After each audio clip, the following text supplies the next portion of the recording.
Fast X Part 2 is set to potentially serve as an ending to the franchise, although there is one trend the series has followed ever since Fast 5 that will need to be avoided in the next film.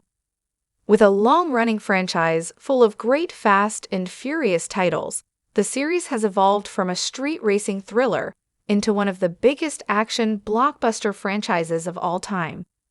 Consistently growing bigger and bigger, the next film has a significant challenge ahead of it and will need to avoid this potentially big misstep.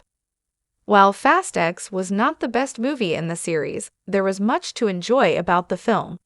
However, audience interest declined with its release, and the $704 million box office for Fast X was a disappointment for Universal due to the film's $340 million budget.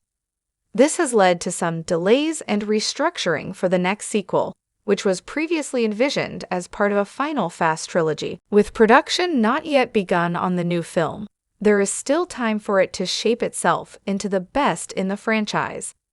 The Fast and Furious franchise has had a long run of turning every Fast villain into at least somewhat of a hero. While the origins of the franchise even began with this idea, with Dom and Brian on opposite sides of the law, before coming together as friends and partners.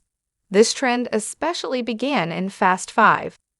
The movie begins with Dwayne Johnson's Luke Hobbs working as the antagonist to the heroes, before finally giving in and assisting them in the final's bank heist. Following that movie, Hobbs became further integrated into the family, and several of the following antagonists followed in his footsteps. Jason Statham's Deckard Shaw was a villain in Furious 7 and even killed Han, but he was then transformed into a hero, and that event was retconned. Charlize Theron's Cypher and John Cena's Jacob Toretto, Dom's brother, also followed this pattern, beginning as villains before being twisted into heroes, even if sometimes reluctant ones, in the case of Cypher in later films. Jason Momoa's Dante is the goofiest villain in the series, but he is also terrifying, and he needs to remain that way.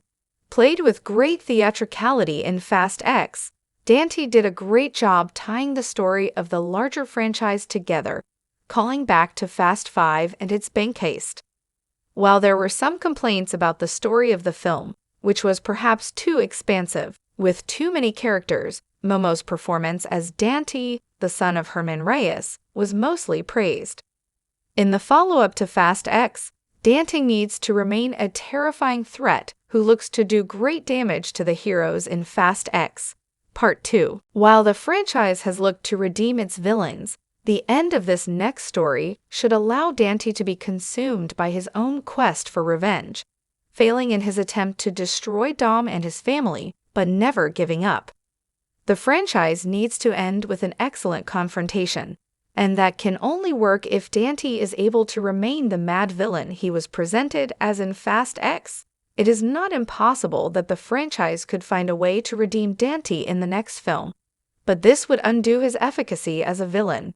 Some believe that Dante was wasted in Fast X due to the story of the film, but this could be rectified with a strong conclusion. Bringing up comparisons to chaotic villains from cinema history like Heath Ledger's Joker, Dante has a love for violence and destruction that helps him to seem that much more volatile.